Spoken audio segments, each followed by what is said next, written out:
92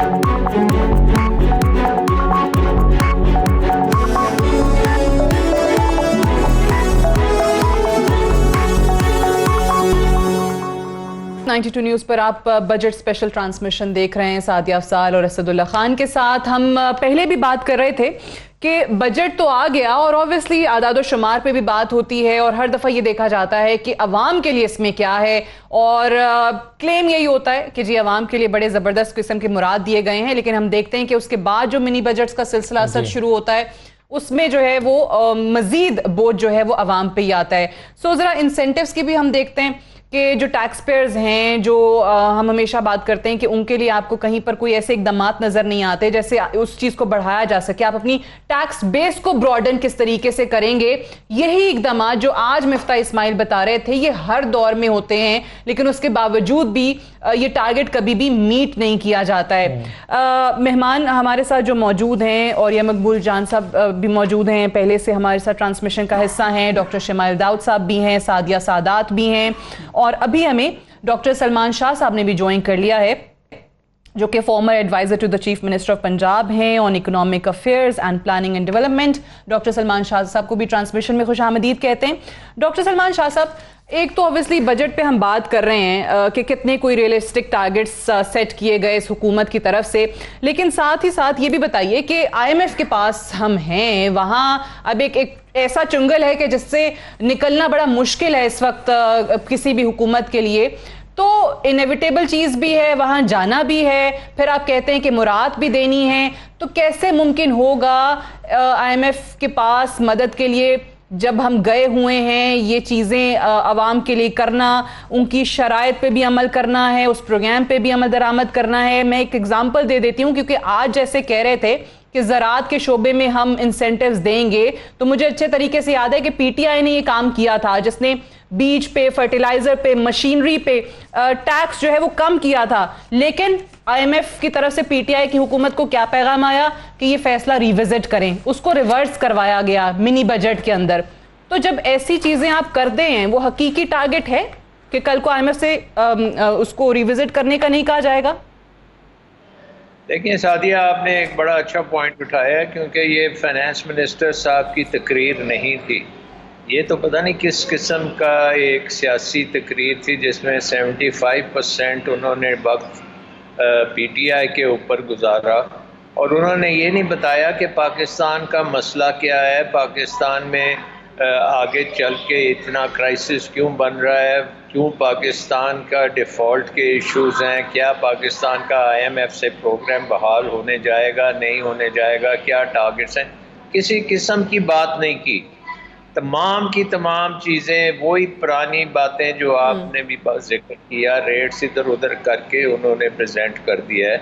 और मेरे ख्याल में तो ये बड़ी डिससर्विस की है अवाम के लिए भी और पाकिस्तान के लिए भी, कि ये मौका था कि वो स्पेल आउट करते एग्जैक्टली क्या स्ट्रेटजी है going forward to deal with our multiple crisis. हमारी बहुत ज़बरदस्त स्ट्रक्चरल प्रॉब्लम्स हैं, और IMF के साथ जो प्रोग्राम है वो बड़ा कलीदी रोल प्ले करेगा हमारे फ्यूचर में, क्योंकि हमारे आपको पता है कि सबसे बड़ा इशू पाकिस्तान में इस वक्त हमारे कर्ज़ों की रीफाइनेंसिंग है, और उसके ऊपर रिस्क प्रीमियम पाकिस्तान का पिछले 6 हफ्तों में तकरीबन 5 गुना बढ़ चुका है। अब आप उसका मतलब ये है कि आप रीफाइनेंस नहीं कर सकते और आपको IMF चाहिए, और अगर आप IMF से नहीं साइन करेंगे तो रीफाइनेंसिंग नहीं होगी, आप डिफ़ॉल्ट करेंगे तो श्रीलंका सिचुएशन आपके सामने खड़ी होगी। सो आई थिंक ये एक मौका मिफ्ता साहब ने लूज़ किया है, उसको सारा कुछ बयान करना चाहिए था, हकीकत बतानी चाहिए थी, और स्ट्रेटजी देनी चाहिए थी कि क्या हमारी स्ट्रेटजी है कि इस मसले से हम निकलेंगे और हम एक नॉर्मल इकोनॉमिक स्टेबिलिटी के साथ ग्रोथ की तरफ जाएंगे। उन्होंने कोई नई चीज़ नहीं की, सारे वही तरीक़ेकार। ये भी तो ऑब्वियसली है कि ये PMLN की हुकूमत ने जब IMF के पास ये जब मुज़ाकरात इनके हुए थे, तो IMF ने PMLN की हुकूमत को ये कैटेगोरिकली कहा था कि तनख्वाहें नहीं बढ़ानी, सब्सिडीज नहीं देनी। तो आज जो तनख्वाहें बढ़ाने का ऐलान कर दिया गया है, तो कल को यानी वो भी रिवर्स हो सकता है डिसीजन, उसको भी रिविजिट करने के लिए कहा जा सकता है आपको। बिल्कुल। इसमें डॉक्टर सलमान साहब एक चीज़ बताइए कि जो ऐसा लगा कि जो उनका कॉन्सेप्ट है जिसकी वजह से ग्रोथ भी कम की गई, उसका ग्रोथ का टारगेट कम किया गया, वो कहते हैं कि हमें सस्टेनेबल ग्रोथ चाहिए और हम जो है वो अपना करंट अकाउंट डेफिसिट बेसिकली कम करना चाहते हैं, क्योंकि पिछली मरतबा जब हम 6 पे ग्रोथ लेकर गए हैं तो हमारा करंट अकाउंट डेफिसिट बढ़ गया था।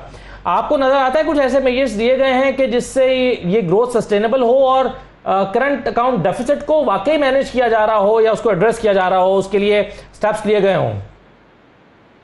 देखिए, इस वक्त हमारा मसला करंट अकाउंट डेफिसिट का 100% यूक्रेन की जंग के साथ लिंक्ड है, और यूक्रेन की जंग अगर ना होती तो आज हमारा करंट अकाउंट डेफिसिट ना होता। It is got nothing to do with our own economic problems. ये एक, अगर आप इकोनॉमिक सर्वे देखें जो पिछले साल का उन्होंने दिया है परफॉर्मेंस, वो आउटस्टैंडिंग है। 6% आपकी ग्रोथ है, एक्सपोर्ट्स आपकी ऑल टाइम हाई हैं, आपकी इन्वेस्टमेंट प्राइवेट सेक्टर की बोरोइंग बैंकिंग से और ज़बरदस्त हो रही है, सारा कुछ is in place. Current account deficit primarily आपका 2 आइटम से 3 आइटम से है, और वो एनर्जी है, क्योंकि हमारा मसला एक एनर्जी बन चुका है, क्योंकि हमने पावर सेक्टर अपने को इम्पोर्टेड पावर सेक्टर बना दिया है। पहले हम डैमों और वाटर के साथ करते थे, अब हम इम्पोर्टेड करते हैं, और इम्पोर्ट्स जो हैं इस वक्त यूक्रेन की वजह से वो हम अफोर्ड ही नहीं कर सकते। वो इशू है सबसे बड़ा। हमारा सस्टेनेबल ग्रोथ भाग चुकी है, पिछले साल 5.5% थी, इस साल 5.9% थी। अगर यूक्रेन ना हो तो हमारा करंट अकाउंट बिल्कुल अंडर कंट्रोल है और हमारी इकोनॉमिक ग्रोथ इंक्लूड। सो इसका मतलब क्या था? इसका मतलब ये है कि मिफ्ता साहब को स्पेल आउट करना चाहिए था कि how do we deal with this Ukrainian crisis, और इसके दौरान जो एक्स्ट्राऑर्डिनरी चीज़ें करनी हैं वो क्या हैं। और उसमें एक तो डेफिनेटली है कि हमें IMF प्रोग्राम चाहिए, क्योंकि हमारा जो रिस्क प्रीमियम है वो इतना ज़्यादा इंक्रीज़ हुआ है बिकॉज ऑफ द रजीम चेंज से पहले बिल्कुल रिस्क प्रीमियम 300-400 बेसिस पॉइंट्स था, अब हमारा 1600-1700 बेसिस पॉइंट्स पे गया हुआ है और नीचे नहीं आ रहा। इसका मतलब है कि रजीम चेंज के बाद जो गवर्नमेंट आई है, it doesn't know what it's doing. So आपने ये रीअश्योरेंस कॉम को देनी थी, मार्केट्स को देनी थी। इस वक्त हमारा ऑडियंस जो है वो पॉलिटिक्स नहीं थी, हमारा ऑडियंस फाइनेंशियल मार्केट्स थी, ग्लोबल मार्केट्स थी, डोमेस्टिक मार्केट्स थी, और पाकिस्तान के अवाम को बताना था कि हमने क्या करना है। वो I think Miftah failed in that totally, और उन्होंने एक सियासी किस्म की बातचीत करके फारुग हो गए। अब इस बजट में देखें, ये बजट जो है, क्या ये IMF की जो टारगेट हैं, सबसे बड़ा टारगेट तो उनका प्राइमरी सरप्लस का था, उन्होंने बात ही नहीं उसकी की। उन्होंने कोई बात नहीं की कि हमारे जो स्टेट ओन्ड एंटरप्राइजेस के लॉसेस वगैरह हैं वो उनको हम कैसे निपटेंगे, कोई प्राइवेटाइजेशन करेंगे नहीं करेंगे, बिल्कुल वो नहीं किया। उन्होंने जो थोड़ी सी बात की है on Benazir income support programme, but ये तो पहले भी था। पहले तो शौकत तरीन के वक्त में तो और भी जो थे वो नौजवान पाकिस्तान प्रोग्राम और दूसरे प्रोग्राम जिसमें अरबों रुपए की फाइनेंसिंग भी थी, जॉब्स भी थे, ट्रेनिंग भी थी, सारा कुछ था। What is so new about this? तो I think in that sense ये बजट जो है बिल्कुल ही एक रिवायती तौर पे की है, और ये जो हमें चाहिए था वो तो चीज़ आपको लग रहा है उसमें कुछ सियासी नारे या सियासी बातें जो थी वो ज्यादा थी। मेरे कायद का 2-3 दफा जिक्र था, मेरे कायद मियां वो कहा नहीं होता, मुझे बताया। हर तकरीर में मैं यही बार बार कह रही हूँ कि बजट जो है वो हर साल हम देखते हैं, तकारीर इसी तरीके से होती हैं, और हर तरीके से आवाम को ये यकीन दिलाने की कोशिश की जाती है कि देखें हम आ गए ना, अब हम सब कुछ सही कर देंगे, ये हमारे हाथ में है, हम बहुत एक्सपर्ट्स हैं, और माजी वाले जो है वो बहुत बुरे थे और इकोनॉमी जो है बड़ी गलत छोड़ के गए हैं। लेकिन अगेन जो हम बार बार बात कर रहे हैं कि जो लॉन्ग टर्म सोल्यूशन होना चाहिए इकोनॉमी को वापस ट्रैक पर लाने के लिए, उसकी तरफ कोई नहीं जाता है। जो इंस्टीट्यूशंस की रिफॉर्म्स हैं उस पे नहीं जाते हैं, हालांकि दावे सबके ये होते हैं, मैं बार बार ये बात कर रही हूँ कि उस पे नहीं जाते हैं। आप स्टॉप गैप अरेंजमेंट की तरफ तो आ रहे हैं, लेकिन आप लॉन्ग टर्म रिफॉर्म्स की तरफ नहीं जाते हैं। अभी जो डॉक्टर सलमान शाह साहब ने भी बात की, और यह सब इसी तरीके से हम बार बार जिक्र करते हैं कि जी जो आप के जो वाइट एलिफेंट्स बन चुके हैं, जो टैक्स पेयर्स का पैसा जो है जहां से ब्लीड हो रहा है, आप उनके हवाले से क्या कर रहे हैं? प्राइवेटाइजेशन पे बड़ा जोर दिया जाता रहा है कि वॉर फुटिंग पे काम होना चाहिए, लेकिन क्या कोई अमली इकदामात किए गए? देखें, पहली बात तो यह है कि पाकिस्तान के माशी मसाइल का हल जो है ये रूटीन किस्म की जो मईशत की सूरत हाल है उससे नहीं हो सकता। ये आप जितने भी बजट आप बनाते जाएंगे और इस तरह के लोग आएंगे, वो कभी भी आप ना डेट ट्रैप से निकल सकते हैं ना कुछ और चीज से निकल सकते हैं। आपको याद होगा कि शौकत अजीज जिस वक्त अपनी टीम लेके गए, सलमान शाह साहब को याद होगा, तो उन्होंने अचानक वहां IMF के पास अनाउंस कर दिया था कि हम आपका प्रोग्राम नहीं लेना चाहते, और वो इशफाक सैन साहब वगैरह साथ थे, तो उनके होश उड़ गए कि आप कर क्या रहे हैं। तो आप देखें कि वो एक ऐसा बड़ा स्टेप था कि जब हम कहते बैंकर है ये वो इस तरह की सोचता, लेकिन उन्होंने कहा कि नहीं हम चलाएंगे। और आप सोचें कंज्यूमर लोन से लेके बाकी सारी चीजें इकॉनमी को किसी हद तक आगे वो लेके आ गए थे। और इस माशरे के अंदर वो मुशर्रफ अक्सर कहता था, वो मुशर्रफ के साथ खिलाफ था पोलिटिकली, लेकिन अक्सर कहता था देखे लोग कितने मोबाइल खरीद रहे हैं, लोग कितने मोटरसाइकिल खरीद रहे हैं, लोग ये क्या कर रहे हैं। उसकी वजह यह थी कि आपने एक पॉलिसी ऐसी बना दी थी कि इसके अंदर एक मिडिल क्लास को इन्वॉल्व कर दिया था। पाकिस्तान का जो डेट ट्रैप है ना जी, ये डेट ट्रैप आपको एक बहुत सॉलिड किस्म की एफर्ट से निकलना पड़ेगा। ये जो स्ट्रक्चरल एडजस्टमेंट प्रोग्राम IMF का आया है ना, ये स्ट्रक्चरल एडजस्टमेंट प्रोग्राम 1982 के क्राइसिस के बाद आया है। और उसके 3 मैं आपको हदफ बता दूं जो IMF ने रखे थे, खुद वो कहते हैं ensure that the debts contracted are paid back. वो ये नहीं चाहते आपको कि क्या करें, उनका पैसा आप 1 रुपया नहीं खर्च कर सकते, वो अपना पैसा पार्क रखते हैं। हमने दुनिया के अंदर जितने भी लोन देने वाले अदारे थे ना मौजूद, जो भी कर्जा, हमने सबसे पैसा लिया हुआ, हम वो भिखारी हैं। पेरिस क्लब से भी ले, उससे भी ले, अब कोई बचा नहीं है जिससे हमने कर्जा ना लिया हो, क्योंकि हमने लॉन्ग प्लानिंग इस किस्म की थी। उसके बाद वो कहता है कि implement structure reforms aimed at liberalizing economy, opening it to the international market से। वो क्या हम लोगों को लेके आए यहाँ पर, जिसे FDI वगैरह कहते हैं, सारी चीजें। लेकिन इसके मुकाबले में एक और मॉडल मौजूद है जो अक्सर औकात लोग जो है उसको कहते हैं हंस के हंसी में टाल देते हैं। एक कमेटी बनी थी आज से कुछ अर्सा पहले 91 के अंदर, शाह साहब को पता होगा, committee for the abolition of illegitimate debt, कि ये दुनिया में जो लोग है ना, ये जो कर्जा है गरीब मुल्कों पे चढ़ा हुआ, इसको डेट जुबली निकाला कैसे जाए और इनको इनकार कैसे करवाया जाए। ये जरूरी है पाकिस्तान के अंदर लीडरशिप अगर आप चाहते हैं तो अर्नेस्ट मैंडल एक आदमी होता था, उसने कहा कि डेट जुबली, उसका एक ताजा जो शागिर्द था वो एरिक टुसा, उसने ये कमेटी बनाई। तो एक मुल्क है एक्वाडोर, उसने 2006 या 7 में एक बंदा प्राइम मिनिस्टर जीत के आ गया, रॉल्फ कोरिया। उसने एक डेफिनेशन दी कि debt which has been used for the benefit of the few is illegitimate. जो कर्जा चंद बड़े लोगों की ख्वाहिशात की तकमील के लिए होता है वो कर्जा नहीं है, और उसने कर्जा देने से इनकार कर दिया। वो निजाम खुद गया, उसने जाके IMF के दरवाजे पे लगाया ताला, और उसके बाद 10 महीने उसकी ऑडिट, सारे 70,000 कर्जों के कॉन्ट्रैक्ट और 50 लाख फाइलों को निकाल के उन्होंने कहा 88% कर्जा नाजायज है। उन्होंने इनकार किया। मैं सुन ले एक मिनट रह गया। अपने बॉन्ड वापस लिए जी, अपने बात खत्म हो रही है, बॉन्ड वापस लिए। आप अंदाजा करें कि उनके बॉन्ड जो थे वो 100 की बजाय 20 पे आ गए, खुद उन्होंने खरीदे, उनके यहां हेल्थ सर्विस बिल्टअप हुई, पूरी दुनिया उनके आगे झुकी है। अब पूरी दुनिया ने माना है कि तुम्हारा कर्जा नाजायज था। उसके बाद फिर पैराग्वे आया है, उसके बाद फिर अर्जेंटीना आया है। एक मुल्क है, मसला सारा ये नहीं है। एक इमरान खान साहब ने बनाया था डेट ऑडिट का, क्या किया? पाकिस्तान के 15 ब्यूरोक्रेट मिलकर ये काम करेंगे। आप इनकलाबी सोच लेके नहीं आएंगे। मेरी तरह रोज मैं बजट कभी ट्रांसमिशन में नहीं आता हूं, ये डंपिंग द बीट होता है। हमने जो इकोनॉमिक्स की किताबों में पढ़ा हुआ है वही हम काम करते हैं, अगले 100 साल भी यही करते रहेंगे। सही है, बिल्कुल सही है, लेकिन वो रिवायती चीज चलती आ रही है।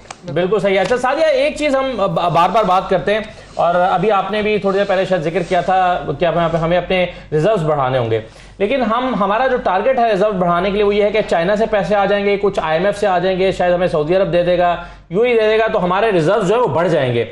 लेकिन ये अगेन वो सस्टेनेबल चीज नहीं है। ये तो एक मांगे तांगे के पैसे हैं जो हम सिर्फ अपने अकाउंट में दिखा देंगे, उसका इंपैक्ट नहीं आएगा। मेरा सवाल यह है कि रिजर्व्स को बढ़ाने के लिए और एक्चुअली बढ़ाने के लिए इस मैशत में रहते हुए और इन सर्कमस्टांसेस में रहते हुए हमारे पास ऑप्शंस क्या हैं, क्या मेजर्स दिए जा सकते हैं कि हम अपने रिजर्व्स को बढ़ा सकें?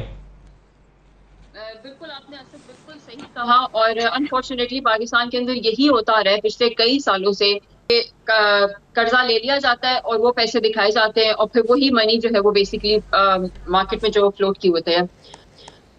हमारे पास जो आई थिंक जो अभी इस हुकूमत को करना चाहिए, जो कि सबसे पहले इन्होंने आते साथ कुछ तो किया था कि इंपोर्ट बिल के ऊपर जो उन्होंने कमी की है कि इंपोर्ट्स के ऊपर जो कट्स लगाए कि ये चीजें इंपोर्ट नहीं होंगी। कुछ तो उसमें ऐसी चीजें जो कि आई थिंक बहुत ही थोड़ी परसेंटेज है हमारी इंपोर्ट की, लेकिन जैसे गाड़ी और फोन के ऊपर उन्होंने एक अच्छा लगाया है कि वो वाकई बंद होनी चाहिए। इस तरीके से एटलीस्ट हमारा जो फॉरेन रिजर्व है वो कुछ बचेगा। सेकेंडली आई थिंक इनको बहुत ज्यादा जरूरत है कि रिफॉर्म्स लेकर आए कि लोगों को पकड़ें जो टैक्स नेट में नहीं है उनको लेकर आया जाए, क्योंकि पाकिस्तान के अंदर अनफॉर्चुनेटली माफिया सिस्टम इतना स्ट्रांग है कि वो नहीं कर सकते। लेकिन उनको ये वाले जो सख्त मेजर्स है ना, ये वाकई में बिल्कुल सही कह रहे थे कि आके बयानबाजी कर देते कि ये हो जाएगा वो हो जाएगा, लेकिन प्रैक्टिकल उसकी इम्प्लीकेशन किस तरह इम्प्लीमेंट करेंगे, क्या चीजें वो करेंगे कि जो लोग हैं वो टैक्स नेट के अंदर लेकर आए उनको। तो पहले तो जो इम्पोर्ट की खत्म करें, फिर उसके बाद जो है ये टैक्स बढ़ाने की बात करें। इसका वैसे है क्या तरीका, क्या है ये टैक्स नेट बढ़ाने का तरीका क्या है? क्योंकि ये अगेन वही वाली बात होगी जो हम हर दौर में सुनते हैं, आपने भी जिक्र किया पहले भी कि हर तकरीर में कहा जाता है टैक्स नेट बढ़ाएंगे, लेकिन होता क्या है जो ऑलरेडी टैक्स पेयर है उसी पे मजीद बोझ पड़ता रहता है। साहब ने भी कोशिश की थी, उसके नतीजे में ताजिरों ने हड़तालें की थी और 86 कार्ड तक नहीं देना चाहते। फिर आप कहीं ना कहीं वो दबाव में आ जाते हैं और फिर आप कुछ कर ही नहीं सकते हैं, और फिर जिसको वो आप माफिया कह रही हैं वो फिर कहीं ना कहीं तो वो हावी होता है आप पे। तो कैसे ये आप टैक्स बेस को कैसे ब्रॉडन कैसे करेंगे?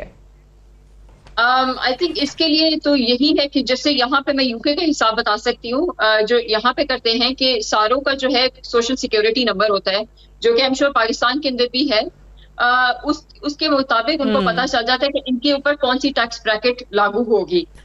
उनको पता होता है कि कितने कोई बंदा अगर सेल्फ एम्प्लॉयड है तो वो अपना टैक्स रिटर्न जमा कराता है, अकाउंटेंट्स होते हैं, ऑडिट होता है बाकायदा। और पाकिस्तान के अंदर जो ऑडिट का सिस्टम है अनफॉर्चुनेटली वो आपको भी पता है कि कितना कोई वो एफिशिएंट है, और स्पेशली अगर कोई पकड़ भी ले तो उसके ऊपर क्या सजाएं हैं। हमारा जो लॉ एंड ऑर्डर सिस्टम वो इतना ज्यादा खराब हो चुका है कि वो वाली जो रिफॉर्म्स है ना वो लेकर आने की बहुत ज्यादा जरूरत है।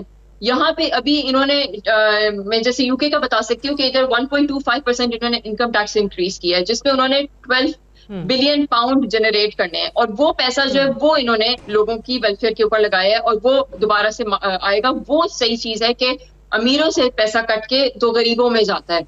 अनफॉर्चुनेटली पाकिस्तान के अंदर जो टैक्स की जो है, मतलब एक तो कोई सिस्टम नहीं है, जब तक कि वो चीजें इस तरह से टैक्स नंबर्स ना दिए जाएं और उसके हिसाब से टैक्स ब्रैकेट उनकी बनाई जाए कि इसके ऊपर इतनी टैक्स लगेगी और इसके ऊपर इतनी टैक्स लगेगी, तो ये सब चीजें पॉसिबल नहीं होंगी। तो इस हुकूमत को सही कह रही हैं आपके सोशल सिक्योरिटी वहां पे नंबर होता है। और ऐसा इसमें एक और चीज भी कि जो टैक्स पेयर है ऑलरेडी, आप और मैं इतने सालों से टैक्स दे रहे हैं, हमें कौन से इंसेंटिव्स मिल रहे हैं, कहाँ पे हमारे बच्चों की कहीं एजुकेशन में कोई सपोर्ट मिलती है या हेल्थ केयर में हमें कोई कहीं पर मुआवनत मिलती है, वो भी तो आपको देखना है ना कि आप उनको भी कोई इंसेंटिव्स फराहम करते हैं, लेकिन अनफॉर्चुनेटली नहीं होता कुछ भी। जी कैसर शेख साहब ने मेरे ख्याल में ज्वाइन कर लिया। कैसर शेख साहब, एक तो मेरा आपसे बुनियादी सवाल यह है कि ये जो हमने 6% की ग्रोथ पर इल्ज़ाम आयद किया कि ये सस्टेनेबल नहीं थी और करंट अकाउंट डेफिसिट इससे बहुत बढ़ गया, अब ये बताइए कि जब आप इंपोर्ट्स 65 अरब डॉलर की का टारगेट सेट कर रहे हैं तो ये फिर आप कैसे अपनी जो ग्रोथ है 5% यानी आपने कम भी कर दिया, इंपोर्ट बिल भी आपका शायद मैनेज नहीं हो पाएगा, तो ये सस्टेनेबल कैसे होगी? ग्रोथ कम भी कर देंगे और सस्टेनेबल भी शायद ना हो पाए, ये कैसे मैनेज होगा? बिस्मिल्लाहिर्रहमानिर्रहीम। देखिए, ग्रोथ तो 6% इस साल दिखाई गई है, लेकिन ये क्योंकि बेस पिछले साल का कम था, लेकिन अगर आपने पिछले 4 या 5 साल की 4 साल की एवरेज देखें तो ये 3% के ऊपर नहीं है ग्रोथ। तो अभी हम 5% कर रहे हैं, वो रियलिस्टिक है क्योंकि ग्रोथ 6% अभी हमारा सूरत हाल बन नहीं रही। इंपोर्ट तो अपनी जगह पे बढ़ी रही है और करंट अकाउंट भी अभी कोई बेहतर होने का कोई तवक्को इसमें नहीं है। लेकिन हमें सबसे ज़्यादा जो है ना, मैंने ये देखा इस बजट में प्राइवेटाइजेशन के ऊपर कोई फंड नहीं रखा गया कि हम प्राइवेटाइज करके लेंगे। इसका मतलब अगले साल भी कोई हम नेशनलाइज यूनिट्स को प्राइवेटाइज कर रहे हैं। दो ही तरीके थे इस बजट में और हमारी इकानमी को बूस्ट करने के लिए, एक तो डायरेक्ट फॉरेन इन्वेस्टमेंट को अट्रैक्ट किया जाए और दूसरा प्राइवेटाइजेशन की तरफ हम करें, जो हमारे नेशनलाइज यूनिट है उनको प्राइवेटाइज करें। तो इस वक्त मैं ये समझता हूँ कि एक ट्रेडिशनल जो बजट का तरीकाकार है वो बना है। इसमें ये ज़रूर हुआ है कि अमीर आदमियों को टैक्स किया गया है और वो ठीक बात है, डायरेक्ट टैक्स। लेकिन डायरेक्ट टैक्स और इनडायरेक्ट टैक्स की रेशियो में कोई फ़र्क नहीं पड़ा। जो पिछले साल का डायरेक्ट टैक्स और इनडायरेक्ट टैक्स की हमारी थी, टोटल टैक्स में जो परसेंटेज थी, इस साल भी एग्जैक्टली वही परसेंटेज डायरेक्ट और इनडायरेक्ट की है। और कोई यानी डायरेक्ट टैक्स बढ़ा नहीं है, हालांकि हमने ये अमीर आदमियों को ये लगा और प्रॉपर्टी पे भी टैक्स लगा, लेकिन साथ ही साथ इनडायरेक्ट टैक्स भी बढ़ गया जब हमने रेगुलेटरी ड्यूटियाँ इसमें सजेस्ट की। कई नंबर ऑफ आइटम्स पे, रॉ मटेरियल्स पे रेगुलेटरी ड्यूटीज़ बढ़ रही हैं, तो वो इनडायरेक्ट टैक्स है और उसका बोझ अवाम पे पड़ेगा जब वो उसकी महंगाई होगी। बाकी ये एक ट्रेडिशनल बजट है, ठीक है, हमें इसमें बेहतरी मैं आपसे अर्ज कर रहा हूँ कि यही था कि अमीर आदमी को टैक्स लगे, उसमें अमीर आदमी को टैक्स लगाने की कोशिश की गई है और ये एक बेहतर तरीकाकार है, उसको मैं समझता हूँ बजट ही रहा है। और प्राइवेटाइजेशन के लिए आप कह रहे हैं कि इसमें कुछ नहीं है। शेख साहब, मुझे एक ब्रेक लेने दीजिए, वापस आएंगे तो जाहिर है आप भी हमारे साथ मौजूद हैं, पैनल में मौजूद बाकी मेहमान भी मौजूद होंगे और डिस्कशन को भी कंटिन्यू रखेंगे right after this short break. Stay tuned.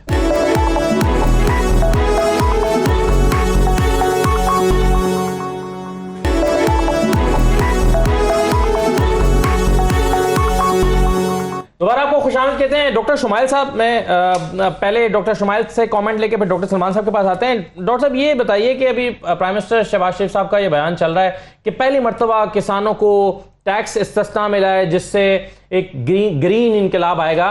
तो ये बताइए, ये कैसी पॉलिसी है? क्या इसमें तखसीस होनी चाहिए थी कि छोटे किसानों को रिलीफ मिलता, लेकिन जो बड़े जागीरदार हैं उनके ऊपर कुछ खास किस्म के टैक्सेस लगाए जाते? आप ओवरऑल इसको किस तरह से देख रहे हैं?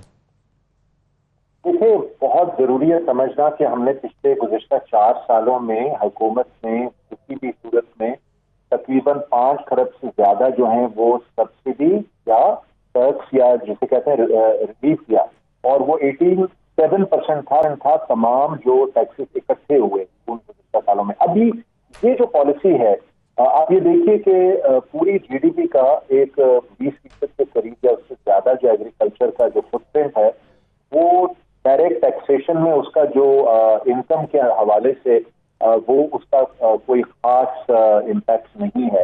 अब उसको सब्सिडी जरूर दे, लेकिन ये तो गुज़िश्ता दिहाइयों में कई दफा इसके बारे में बातें हुई और वो वही होता है कि डीएपी आप सस्ता देते हैं, आप सीड के अंदर कुछ सहूलत दे देते हैं, आप बिजली के जो ट्यूबवेल हैं उनमें कुछ सहूलत दे देते हैं, लेकिन क्या इससे हमारी पैदावारी सलाहियत में इजाफा हुआ है?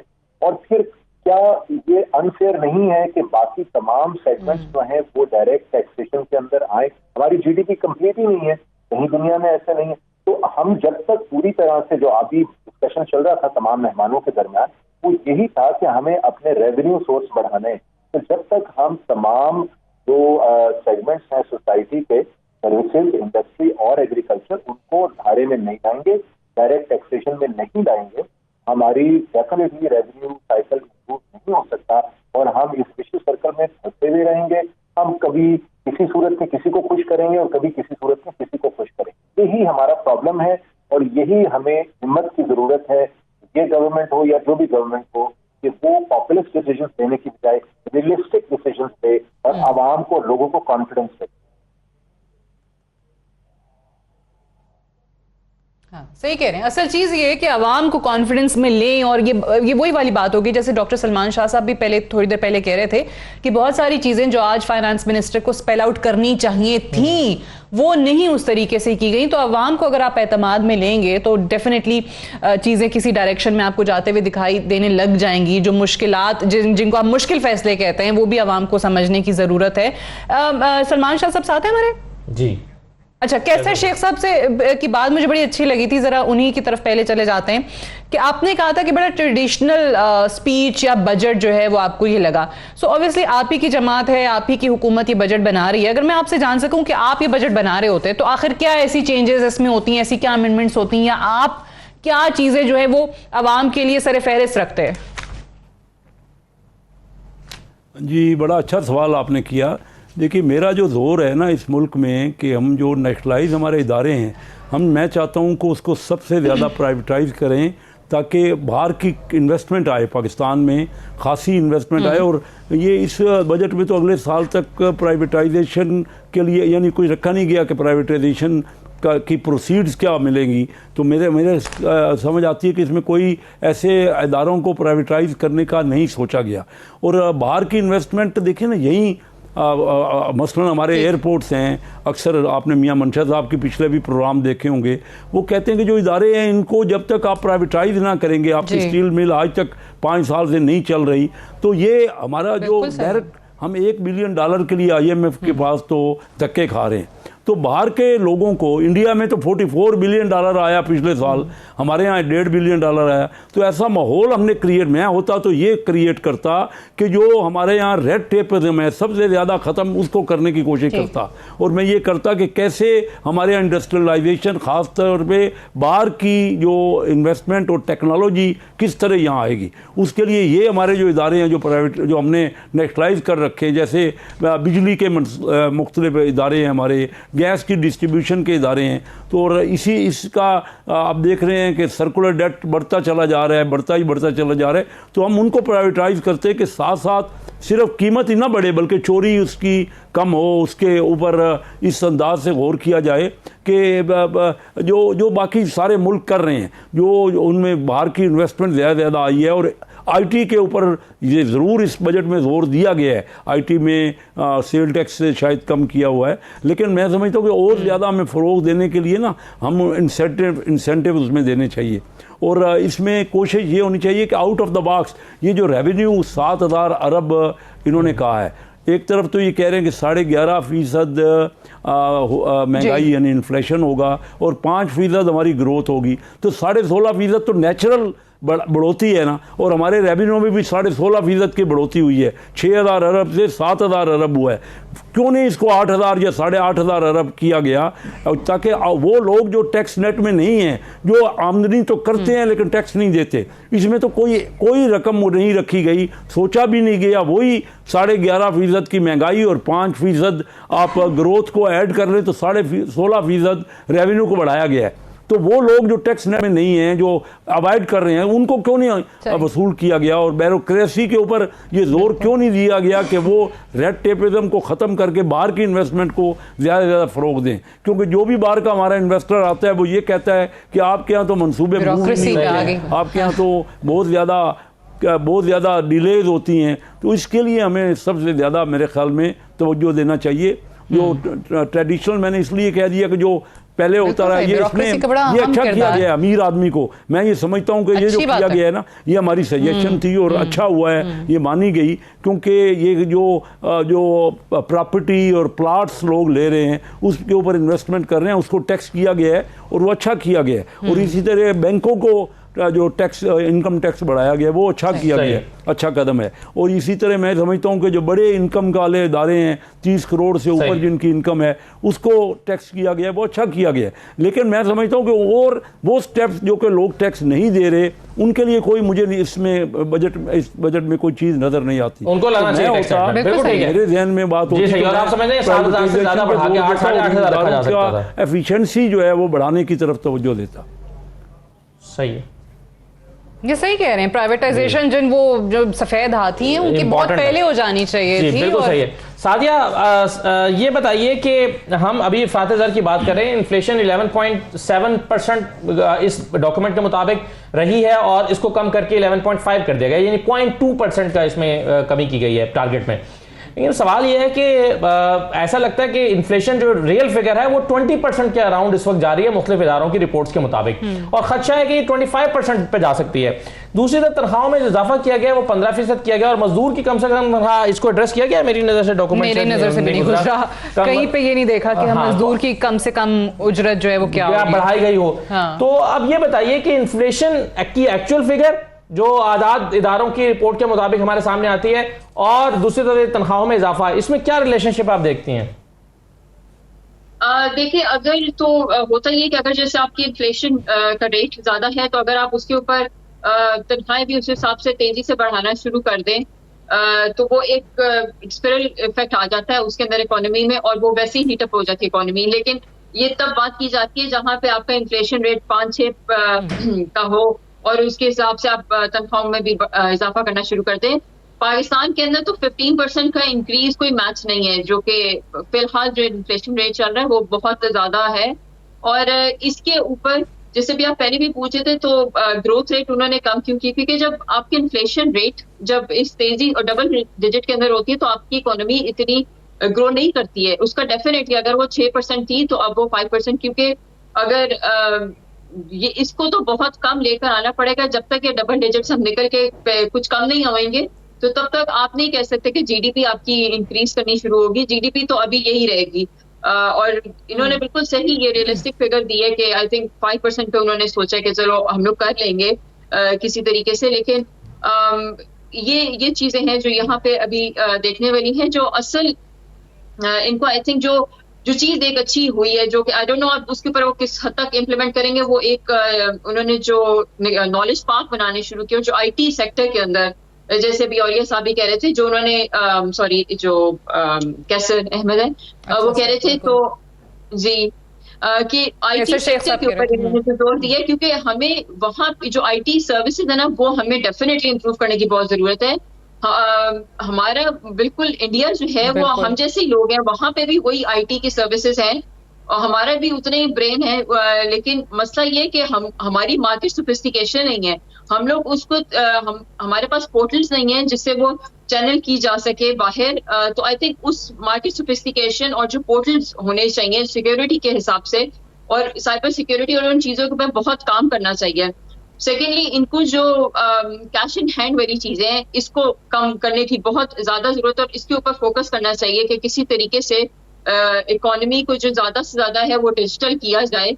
ये चीजें क्योंकि जब तक नहीं होंगी तो आपको नहीं पता चलेगा कि किसकी कितनी आमदनी हो रही है और किस तरीके से, क्योंकि ये एक बहुत बड़ा फैक्टर हो जाता है जहाँ पे लूप होल बनता है। तो ये जो लूप होल है ना इसके ऊपर आई थिंक जब करेंगे तो तब कुछ ये कम हो सकता है और फिर हमारी कुछ बेहतरी की तरफ मईशत जाएगी। डिस्कशन को भी कंटिन्यू रखेंगे right after this short break. Stay tuned.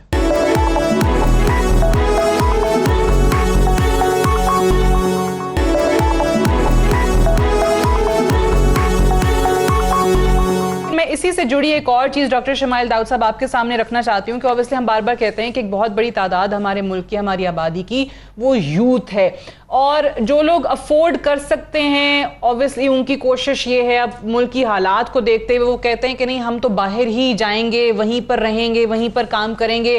वो जो आपका ब्रेन ड्रेन है उसको ब्रेन गेन में कैसे आपने वापस लेकर आना है, यहाँ पर लोगों को, आपके नौजवानों को नौकरियां मिलें, उनको एम्प्लॉयमेंट के जराए मिलें, उसको कैसे आपने आगे बढ़ाना है। इस पे आपको लगता है कि कोई अमली इकदामात किए जा रहे हैं या किए गए हैं माजी में, या आज जो कुछ भी बजट में है उसमें कहीं इन लोगों का, हमारे नौजवानों का जिक्र है? जी बहुत शुक्रिया। नहीं, मैंने भी सुनी, मैं भी ब्राउज भी कर रहा हूँ जो आपकी बातें सुन रहा हूँ, लेकिन मुझे तो कहीं नजर नहीं आया इसका जिक्र। लेकिन ठीक है, नॉलेज पार्क का बनना, आईटी सेक्टर को सपोर्ट करने के हवाले से टैक्सेशन में कुछ सपोर्ट मुझे डायरेक्ट नजर नहीं है, लेकिन मेरा ख्याल है उसमें कुछ जिक्र है इसका। ये इस हद तक जरूर है। लैपटॉप्स तक जो है वो पहले भी था क्योंकि वो दिए जाए वगैरह वगैरह। लेकिन अभी जो आपका सवाल है कि जो यूथ है उसको एम्पावर करने के लिए सबसे अहम और आई थिंक सबसे कम खर्च वाला नशीन तो आईटी सेक्टर हो सकता है। गुज़िश्ता 3-4 सालों में जो अच्छी चीज हुई आई थिंक वो ये गवर्नमेंट भी अगर उसको कैरी ऑन कर रही है, जो कि अभी तक लग रहा है, वो यही है कि empowerment of to the president या प्राइम मिनिस्टर्स प्रोग्राम जो है यानी चाहे वो फ्रीलांसिंग हो, चाहे वो किसी न किसी तरह से वो सर्विसेज का जिसका अभी जिक्र हो रहा था, export of services to companies and organisation outside Pakistan. I think ये एक डेफिनेटली एक लो हैंगिंग फ्रूट है, लेकिन अल्टीमेटली प्रोडक्टिविटी बढ़ाने के लिए स्मॉल मीडियम एंटरप्राइजेस को या उसको जो पहले भी कर्जा जात दिए गए, आई थिंक उसके कुछ खातिर ख्वाह नताइज सामने नहीं आए।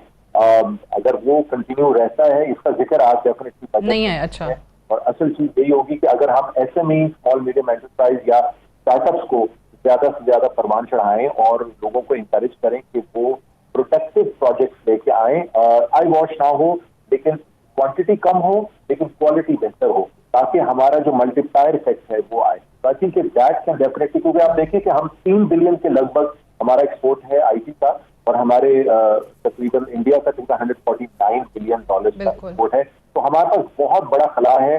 सुनने में ये आ रहा था कि इस बजट के अंदर कहीं ना कहीं इसका जिक्र आएगा कि आने वाले 1 साल या चंद सालों में हुकूमत ये चाहती है कि हमारे एक्सपोर्ट्स जो हैं वो 3 बिलियन डॉलर की तरफ जाएं, जो कि एक डेफिनेटली टॉल टारगेट है, लेकिन ये किया जा सकता है। सही, ये बड़ा ज़रूरी है असद, क्योंकि देखिए बहुत दुख होता है जब हम कहते हैं कि हमारी यूथ जो है उनको अपॉर्चुनिटीज़ मिलनी चाहिए। आज भी मैं देख रही हूँ ये IT का तो जिक्र है, वो लैपटॉप का आज आपने जिक्र सुना होगा, बट डिग्री होल्डर्स हैं, मास्टर्स किए हुए हैं, PhD होल्डर्स हैं, लेकिन आप देख लें आपको हर जगह पे क्या शिकायत मिलती है यूथ से कि नौकरियाँ नहीं हैं, कहाँ जाएँ, नौकरियां ही नहीं मिल रही हैं लोगों को। जो अफोर्ड कर सकते हैं वो तो भेज देते हैं अपने बच्चों को बाहर, या वो बाहर चले जाते हैं नौकरियां तलाश करने। जो यहाँ पर हैं उनको जॉब्स के मौके कम मिलेंगे। हाँ बिल्कुल, और वो तो जाहिर है गवर्नमेंट ये करेगी ना कि गवर्नमेंट को इंडस्ट्री लगानी है, एग्जैक्टली, आपने कारखाने लगाने हैं, सर्विसेज सेक्टर को इम्प्रूव करना है, वहां पर ग्रोथ देनी है, तो उसके नतीजे में फिर जो है वो ये प्राइवेट सेक्टर जॉब्स क्रिएट करता है बेसिकली। एक चीज मैं आपसे कैसर शेख साहब जानना चाहूंगा, अभी आपने जिक्र भी किया सर्कुलर डेट का, या आपको पिछली मरतबा जब आपकी हुकूमत आई थी आपको 500 अरब मिला, आपने उसको 1100 अरब पे छोड़ा, इस हुकूमत ने उसको 24-25 अरब रुपए ले गई। खुदा ना खास्ता अगर इसको एड्रेस ना किया गया तो ये अगली मरतबा को 3,500-4 हज़ार अरब पे चला जाएगा, और उधर गैस का सर्कुलर डेट भी 1000 अरब का हो गया है। इससे जान छुड़ाने का कोई तरीका है शेख साहब आपके ख्याल में, और अगर ये नहीं कर पाते हम तो ये कैसे इस भंवर से निकलेंगे? जी देखिए ना, तो इसका जान छुड़ाने का तरीका तो सीधा सीधा है कि आपकी जो कास्ट है उसकी ज़्यादा से ज़्यादा कीमत वसूल करें और चोरी को किसी न किसी तरीके से हम कम करें।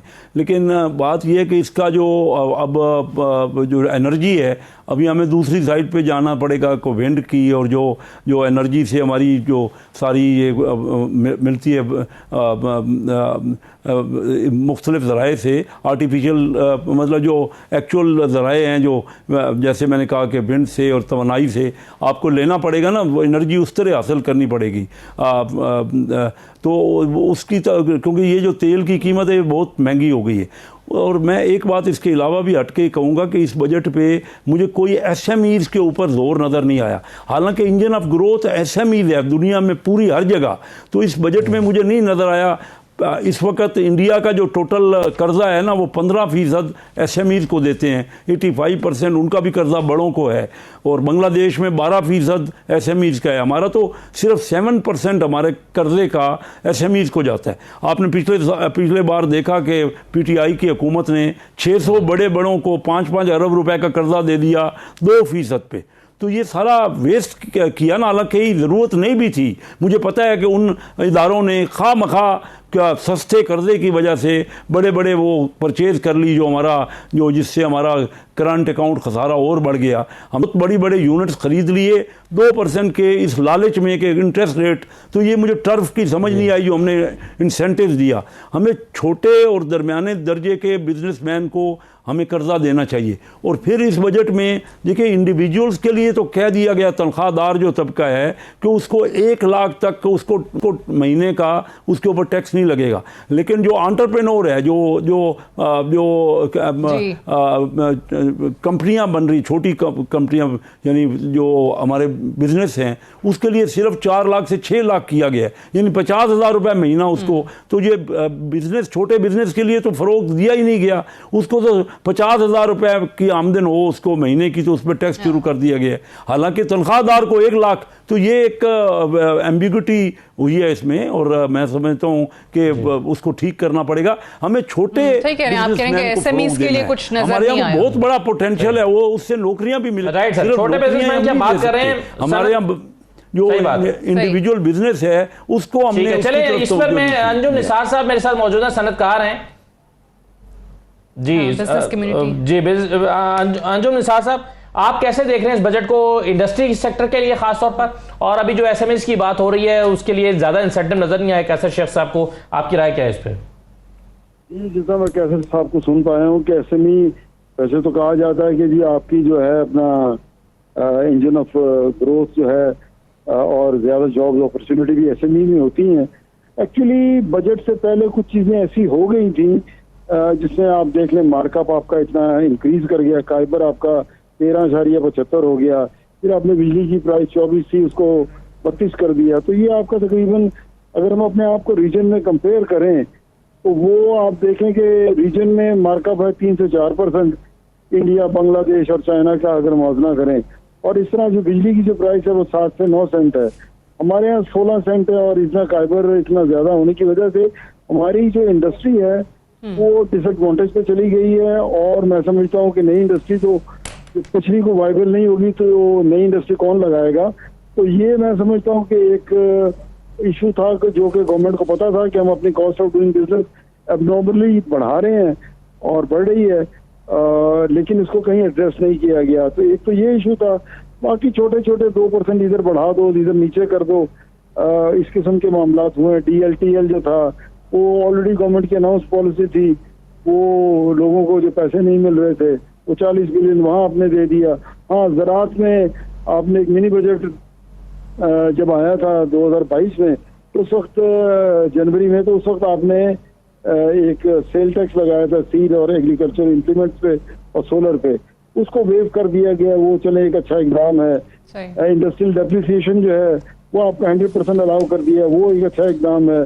इनकम टैक्स जो है आप कह लें कि ये जो पहले वो नॉन रिफंडेबल था प्रोपराइटर्स और AOP के लिए, छोटी कंपनीज के लिए, तो वो जो लोग ट्रेडिंग करते थे तो उनके लिए ये एक जो है वो नॉन एडजस्टेबल था उसको। सही, अच्छा, आई थिंक कॉल ड्रॉप हो गई है, लेकिन ऑब्वियसली हमारे साथ वक्त भी खत्म हो गया है। डॉक्टर सलमान शाह साहब, सादात साहिबा, कैसर अहमद शेख साहब, डॉक्टर शमाल दाऊद साहब और या मकबूल जान साहब हमारे साथ मौजूद रहे। और ऑब्वियसली बजट के हवाले से, जैसे प्रोग्राम में हमारे पैनलिस्ट ही कह रहे थे कि जी अभी तो ये एक तकरीर हुई है, आज चीज़ें जो हैं वो जिस तरीके से प्रेजेंट की गई हैं, आने वाले दिनों में आगे क्या होता है और इसकी तफसीलात क्या सामने आती हैं। आई थिंक हमारे बहुत सारे पैनलिस्ट भी मिनी बजट एक्सपेक्ट कर रहे हैं, जैसे आज समझ आएंगी, सामने आएंगी तो पता गैस के नर्ख भी मिफ्ता इस्माइल साहब ने खुद कह दिया आने वाले दिनों में पता चलेंगे। और ऑब्वियसली यही है कि पेट्रोल भी बढ़ जाएगा और बिजली के नर्ख भी बढ़ जाएंगे, तो आवाम के लिए महंगाई तो है, लेकिन क्या मुराद थी उस पर भी हमने आज अपने पैनलिस्ट से रोशनी डालने के लिए कहा और वो भी आपके सामने रखें। बहरहाल आज के लिए इतना ही, इजाज़त दीजिए हमें, खुदा हाफ़िज़।